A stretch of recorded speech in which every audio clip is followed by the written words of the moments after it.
Hi, good evening to everyone. Thank you for joining me as I share with you some important information coming out of the UK with regards to dementia diagnosis. This is important stuff, and it was from the Alzheimer's Research UK. Dementia is still the UK's biggest killer. Where do we go from here?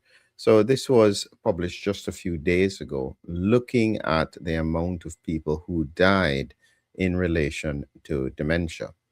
Now, to give you some context, prior to 2020 or 2019, depending on when you say the pandemic started, my whole research focus was on resolving and understanding the primary pathophysiology about dementia. And I was just about to put the whole thing together when the pandemic hit. Well, this is what caused me to do the research on COVID, is because I knew that if I could figure out dementia, I could definitely figure out COVID, which is how I came up with the autoimmune principles. But the point is that after 5 years, almost 6 years, I haven't shifted back to focus on dementia. And the reason is simple. I have recognized that technically post pandemic, dementia is different. And this is the point that I am saying is that what they are seeing now in the UK is likely to be the tip of an iceberg. This is the start of an avalanche. So when we look more closely at what they said in 2024, more than 76,000 people in the UK died in relation to dementia. And this is a significant number because it is considered to be the highest number one cause of death. And you have to look at the trajectory when you look at the numbers here. In 2022, it was 74, 261, then 75, and now 76. Now, these may seem like small rises in terms of numbers, but the reality is that when you look at where it went from 2020, because in 2020, dementia was one of the leading causes of COVID related deaths, meaning that people with dementia had a higher risk of dying from COVID. So, what we saw was a significant increase in numbers in terms of the 2020 part of the pandemic, then a drop off after, because most people had died, and then a rise again in 2022, 2023, 2024. What you have to realize is that there is a piece of the puzzle that is missing in relation to why did we see such a significant surge after 2021? Why didn't it settle back into its normal pattern? And why does it seem that this is going to be one of the biggest surges? We're just on the brink of it at the moment. And this is what I am saying. This is part of the reason why I chose to continue to focus on COVID, because if you don't understand the implications that the COVID pandemic will have on the diagnosis and the manifestations of dementia, you will not be able to stop the trajectory. Now, the truth is, I don't know if even if we fully understand everything, if we can, because this is so serious. So, just to give you an idea as to where this is coming from, always remember this is the virus, SARS-CoV-2, and on the surface are spike proteins. They're about 25. This spike protein is the driver of immune dysregulation when it came to severe COVID 19. It's just coincidental that they picked this very immunogenic part of the virus to then use as the main strategy to control the pandemic. I'll not say that I think that that was grossly not thought through, especially when they used it broadly. But here is the bit that is extremely important. The spike protein on its own can trigger some issues. And we know that in relation to looking at outcomes in terms of mortality after people had been infected or even injected. But there's an important piece of the puzzle that very few people grasp. and it's this. When the body, the immune system, starts to digest the spike protein, as it cuts it up, there is a piece in the middle that has prion or amyloid like capabilities, and it can't digest this so easily. So, is like this is a glass that was causing problems. When you shatter it, this shard can't easily be removed, and it causes great problems in terms of the immune system. And so, this is a very important point because what it means is that with every circulation, with every other exposure to the spike protein, in some people, not necessarily everyone, they are gathering little shards of spike glass. That's the only way that I can describe it.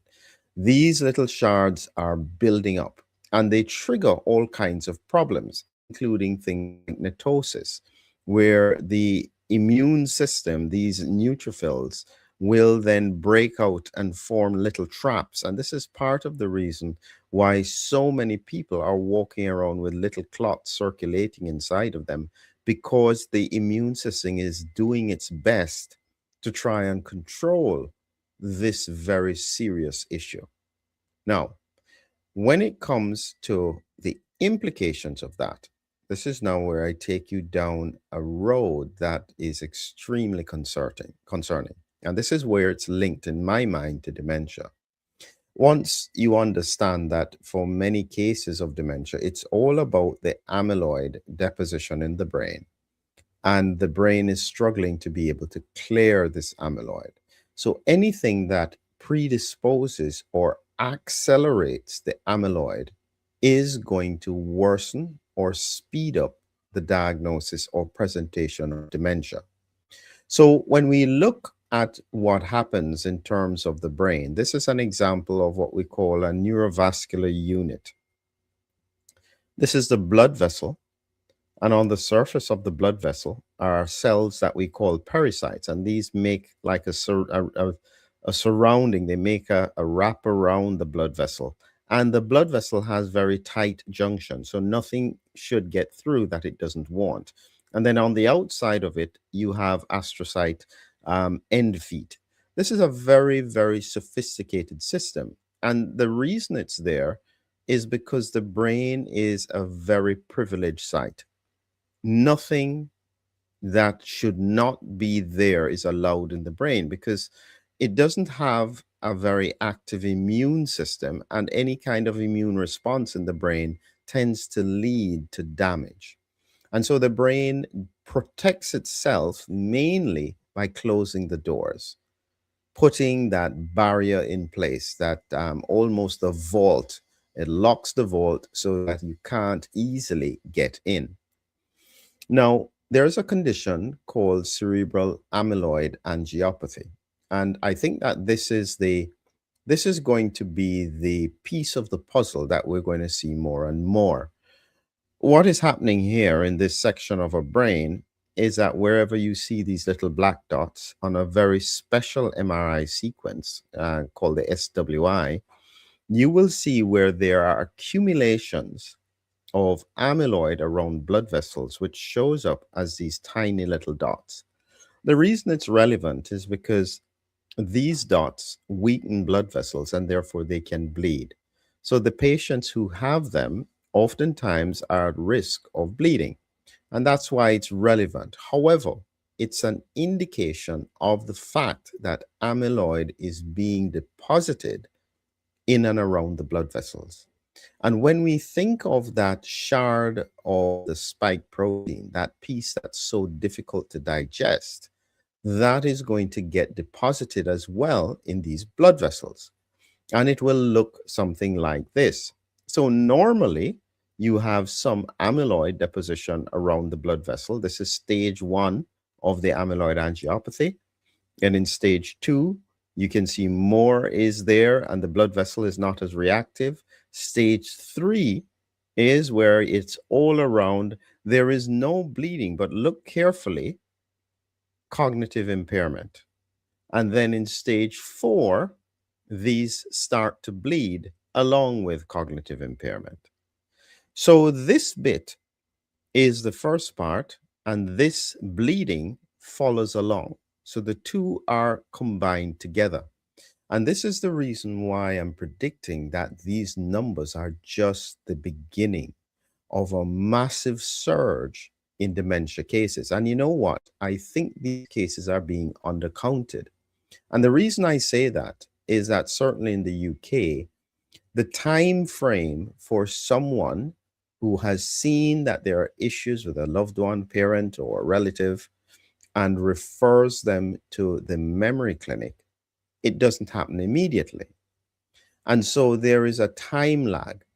But what you will be seeing happening is that some people are having dementia presentations that are like on steroids, in the sense that their deterioration is so rapid that they don't get a formal diagnosis of dementia.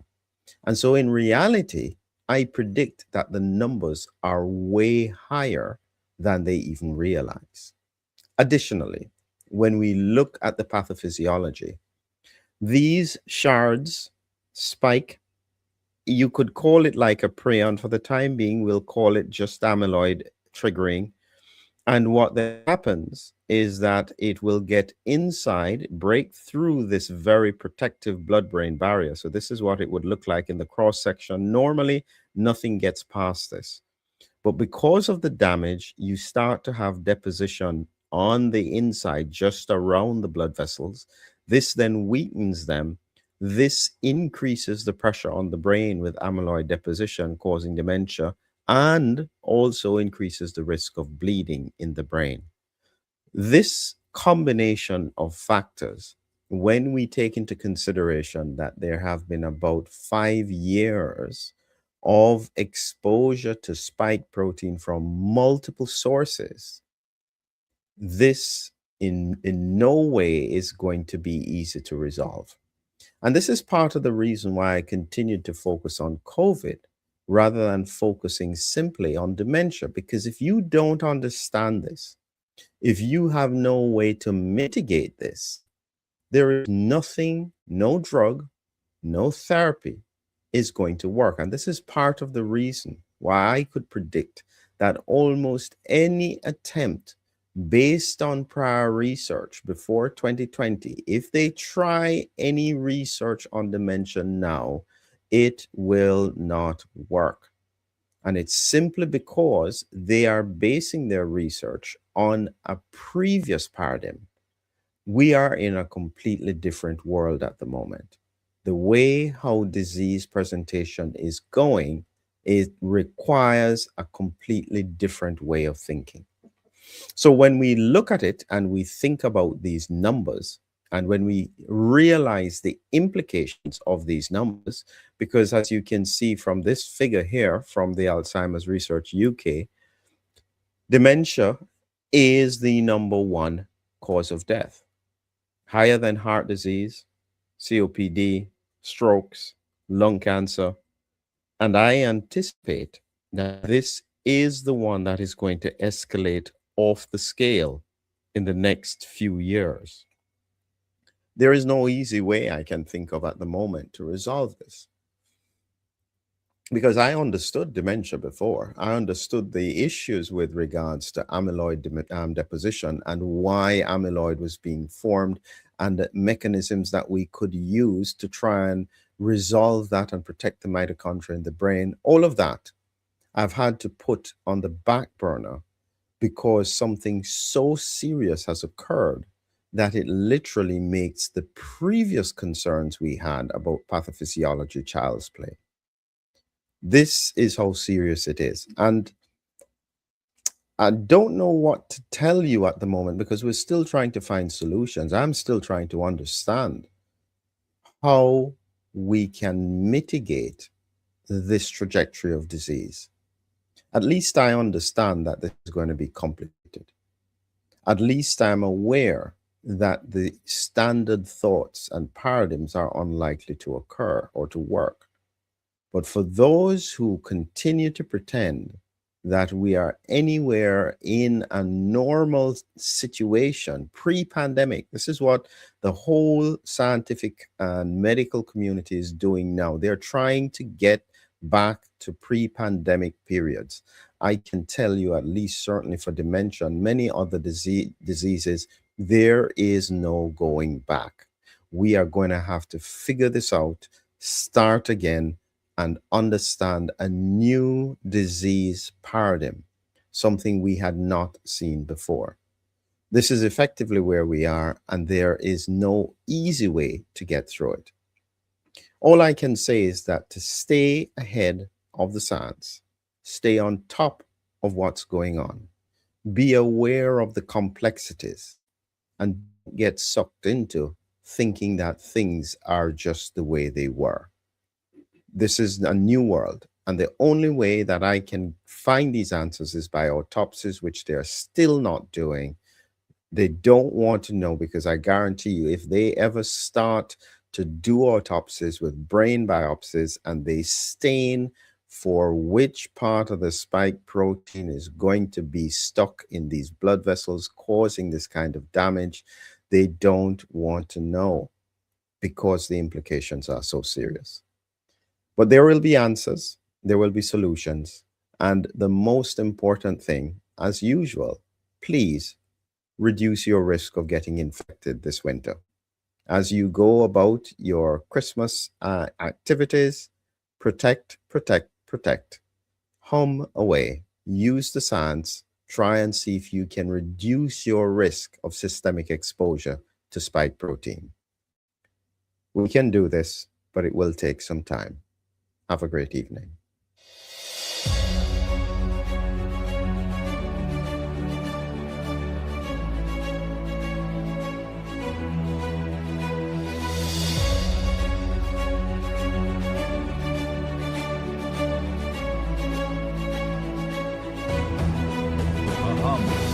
A hero, an immune adventure.